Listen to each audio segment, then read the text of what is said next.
Good afternoon, or rather good morning, Year 7. Welcome to the last lesson of the week. Today, got a bit of a treat for you, nothing too taxing once we've got past the do now. A bit of creative work for you. Really looking forward to see that, but we'll go into that in just a moment. Before you do that, your do now is In the Wind in the Willows. Do you think Mr. Toad is immature?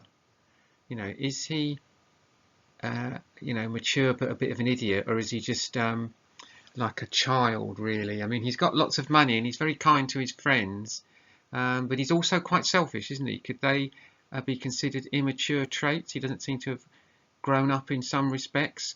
I want you to write a short paragraph answering that and include a quote to support your answer. So if you think he is immature, you've got to include a quote either by him or about him that shows his immaturity, or if you think he's not immature, you've got to do the same thing.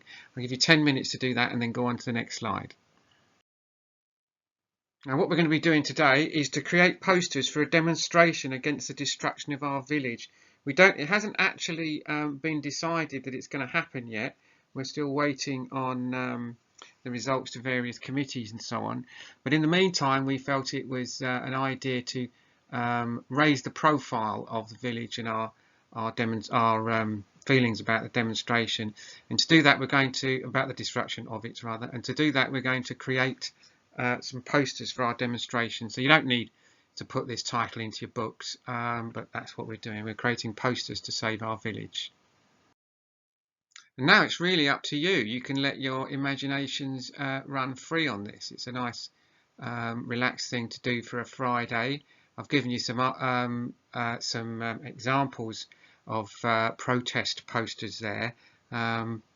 Some of them are quite good, actually. That bottom left one with the fist could be quite good. It just needs text on it. I've deliberately picked ones without too much text so that you could, if you wanted to use these for inspiration, you could.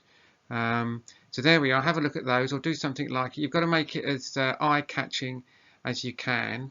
And then we'll just go on to the next slide for a few little instructions, and then you're off.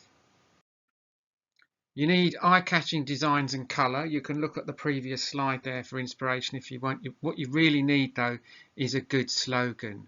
I'm sure you can come up with something. And then a small amount of text that says why the village should be saved.